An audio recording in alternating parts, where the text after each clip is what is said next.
विद्यार्थी मित्रों, पिछले तासिका के वक्त मैंने आपकी किताब में जो दूसरा पाठ है बिल्ली का बिलंगुड़ा, इस पाठ की शुरुआत की थी।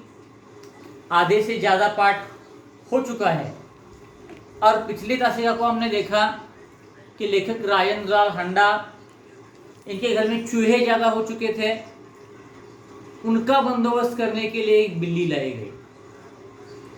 चूहों का तो सफाया हो गया, लेकिन बिल्ली तंग करने लगी। इसलिए उस बिल्ली को कहीं दूर छोड़ने के लिए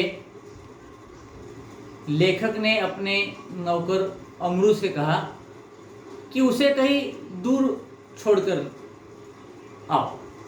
फिर अमरू ने क्या किया, बिल्ली को एक बोरी में बंद किया, मतलब पोत्यात बंद केलं और कहीं बाहर छोड़ने के लिए गया। अब आगे देखते हैं कि क्या हुआ है। उस वक्त दिल्ली में एक सनसनी खबर फैली थी कि कुछ बच्चे उठाए गए थे, छोटे बच्चों का अपहरण किया गया था। तो किसी ने देखा कि अमरू ऐसी बोरी अपने कंधे पे लटकाए जा रहा है, तो किसी को लगा उस बोरी में जरूर बच्चा है। तो बहुत सारे लोग वहाँ इकट्ठा हो गए, भीड़ हो गई। देखते आगे क्या होता है। उन दिनों दिल्ली में बड़ी सनसनी फैली हुई। सनसनी, कुछ ऐसी वारदात होती है तब सनसनी फैलती है। सनसनी का मतलब है घबराहट। घबराहट कि लोग घबरा गए थे किसी वारदात से, किसी घटना से। नगर में सभी भागों से बच्चे उठाए जाने की खबरें आ रही थी। दिल्ली में अलग अलग जगहों से, अलग अलग एरिया से बच्चे उठाए जाने की खबर आ रही थी। एक दो बार पत्रों में ये छपा कि जमुना के पुल पर कुछ आदमी पकड़े गए जिन्होंने बोरियों में बच्चे बंद किए हुए थे। अखबार में भी छपा था कि जमुना नदी के पुल पर कुछ लोग ऐसे पाए गए जिनके बोरी में बच्चे थे। स्कूलों से बच्चे बहुत सावधानी से लाए जाते थे। स्कूल से भी घर तक आने तक बच्चों का ख्याल किया जाता था, उन्हें सावधानी से लाया जाता था। पार्कों में और बाहर गलियों में बच्चों का खेलना कूदना बंद हो चुका था। पार्कों में, बगीचों में और बाहर कहीं भी गलियों में बच्चों का खेलना बंद हो चुका था। इतने लोग डर गए।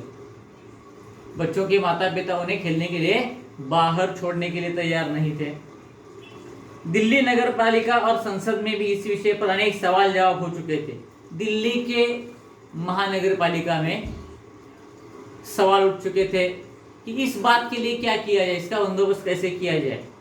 और संसद में भी, मतलब विधानसभा, विधान परिषद, लोकसभा में भी इस पर प्रश्न उठाया गया था कि दिल्ली में जो बच्चे उठाए जा रहे हैं, बच्चों का अपहरण किया जा रहा है, उसके बारे में क्या बंदोबस्त किया। मतलब यह सवाल जरूर गृह मंत्री को पूछा गया होगा, क्योंकि गृह मंत्री इन सब का प्रमुख होता है, जो कानून बनाए रखने की कोशिश करता है। शांतता, कानून प्रस्थापित करने की जिम्मेदारी पुलिस मंत्री या गृह मंत्री की होती है। तो संसद में उन पर भी प्रश्न उठाए गए थे। इसलिए इस मामले में राजधानी के सभी नागरिकों की दिलचस्पी थी, मतलब आवड़ थी। सभी नागरिक चाहते थे कि इसका जल्दी से जल्दी पर्दाफाश हो जाए कि कौन है वो लोग, कौन सी वो टोली है जो बच्चों को उठाती है। आश्चर्य इस बात का नहीं कि लोगों ने अमरू पर संदेह क्यों किया, बल्कि इस बात का था कि उन्होंने अभी तक उसकी मारपीट शुरू क्यों नहीं कर दी। यह आश्चर्य नहीं था कि लोगों ने शक किया अमरू पर।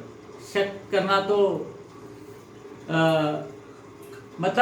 शक करना तो जाहिर सी बात थी कि शक तो होगा ही, क्योंकि बच्चे उठाए जा रहे थे। अमरू के पास भी ऐसी ही बोरी थी जिसमें कुछ हिल रहा था। बोरी में जो कुछ भी था वो हिल रहा था, तो लोगों को शक हुआ। वातावरण में सनसनी और तनाव भी कमी नहीं। तनाव मतलब कि घबराहट। जब कोई दंगा फसाद होता है तो वातावरण तनाव में रहता है, लोग घबराए हुए होते हैं। अगर थानेदार और पुलिस का सिपाही वहां न होते तो अब तक अमरू पर भीड़ टूट पड़ी होती। वहां पुलिस थे इसलिए लोगों ने उसे मारा नहीं। अगर वहां पुलिस और थानेदार न होता तो लोग अब तक मार चुके होते अमरू को। थानेदार ने आते ही अमरू की कलाई पकड़ ली। कलाई, ये मनगढ़ जिसे हम कहते। थानेदार ने आते ही अमरू की कलाई पकड़ ली और पूछा, बोल, यह बच्चा तूने कहां से उठाया है और इसे तू कहां ले जा रहा है? बच्चा कहां से उठाया है और कहां ले जा रहा है? पूछताछ की। बता कहां है तेरे और साथी, तुम्हारे और साथीदार कहां है? पुलिस की एक तहकीकात करने की पद्धति होती है, बहुत सारे प्रश्न पूछते हैं और गुनहगार से जानकारी हासिल करते हैं। आज सबका सुराग लगाकर ही हटूंगा। सुराग लगाऊंगा, सुराग का मतलब क्या है? सुराग को टोह कहा जाता है, तहकीकात करना कहा जाता है। तहकीकात करना मतलब संशोधन करने, शोध लेने। पुलिस तहकीकात करती है, पूछताछ करती है, संशोधन करती है। रहस्य का ढूंढना भी हम कह सकते हैं। रहस्य, किसी बात का रहस्य ढूंढती है, ये अंग्रेजी में से क्लू कहते हैं। हम कहते हैं कि एक मुझे क्लू दो ताकि मैं पहचान सकूं। इस तरह से पुलिस कहते हैं कि आज इस बात का सुराग मैं लगा कर ही रहूंगा। अमरू अब तक तो दिल में हंस रहा था मगर थानेदार की धमकियों से कुछ घबरा गया। अब तक वो हंस रहा था, हंसी मजाक करने वाला उसका स्वभाव था, लेकिन अब पुलिस की धमकी से वो थोड़ा सा डर गया है। दबी आवाज में वो थानेदार से बोला, सरकार, मैंने किसी का बच्चा नहीं उठाया, न मैं बदमाश हूं, मैं तो भले घर का नौकर हूं, रोटी चौका करता हूं और अपना पेट पालता हूं। मैं बदमाश नहीं हूं, मैं चोर नहीं हूं, मैं अच्छे घर का आदमी हूं, रोटी चौका करता हूं। चौका का मतलब है रसोई घर, स्वयंपाक घर जैसे हम कहते हैं।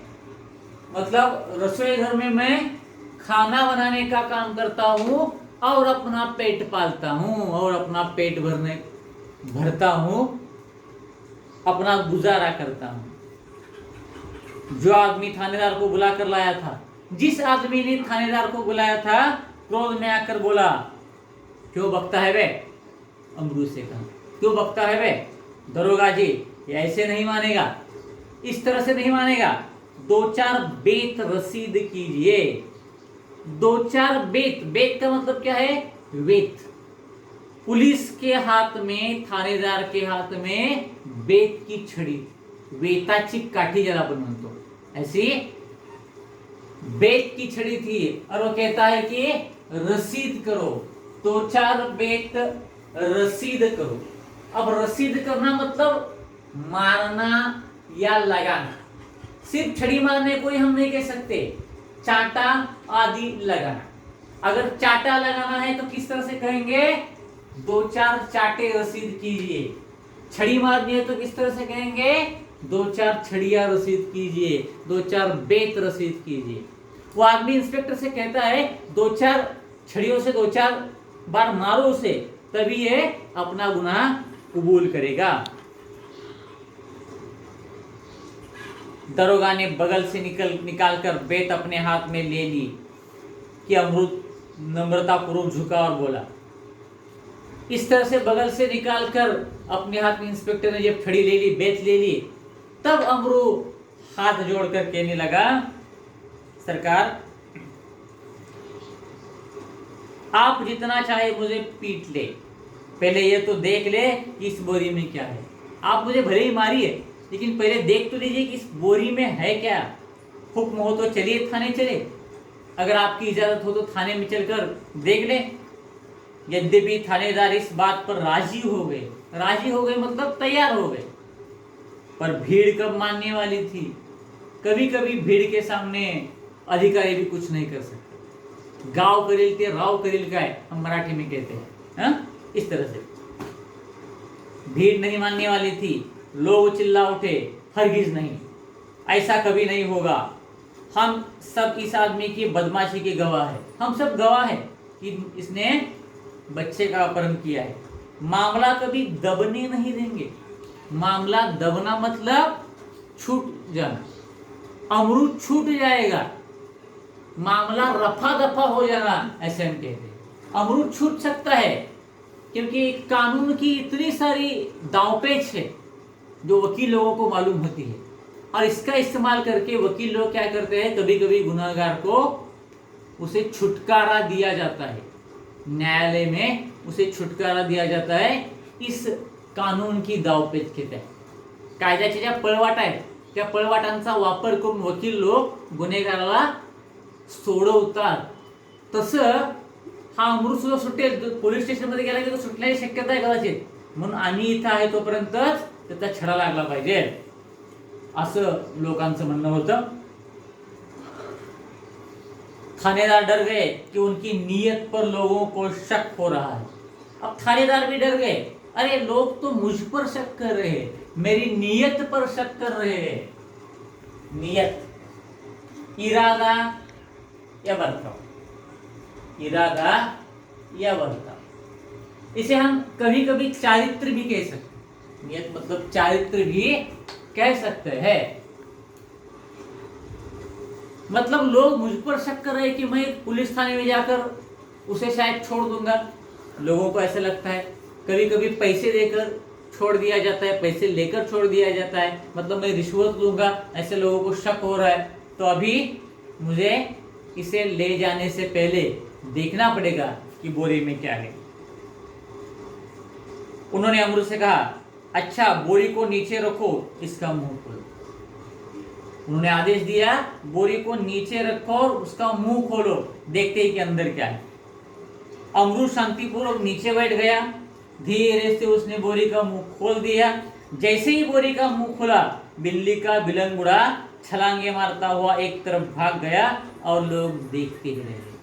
क्या हुआ, जैसे उसने बोरी का मुंह खोला, बिल्ली का बिलंगुड़ा मतलब वो छोटा सा बच्चा बिल्ली का बाहर उसने छलांग मारी और छलांग मारते हुए वो निकल गया और लोग देखते ही रह गए। मतलब आश्चर्यचकित हो गए, अरे ये क्या है, हम तो बच्चा समझ रहे थे इस बोरी में, और निकला बिल्ली का बिलंगुड़ा, मतलब खोदा पहाड़ और निकला चूहा, इस तरह से हो गया।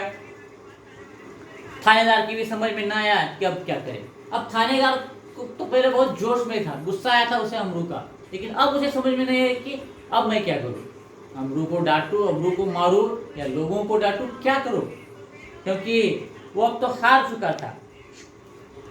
उसे जो लगा था ऐसा नहीं हुआ था, तो इंस्पेक्टर नाराज हो गया। वो थाने की तरफ मुड़ा, अमरू को कुछ कर नहीं सकता था, तो वो थाने की तरफ मुड़ा और एक तांगे वाले की पीठ पर बेत मारते हुए कहा, जानते नहीं कि रास्ते में तांगा खड़ा नहीं करना चाहिए।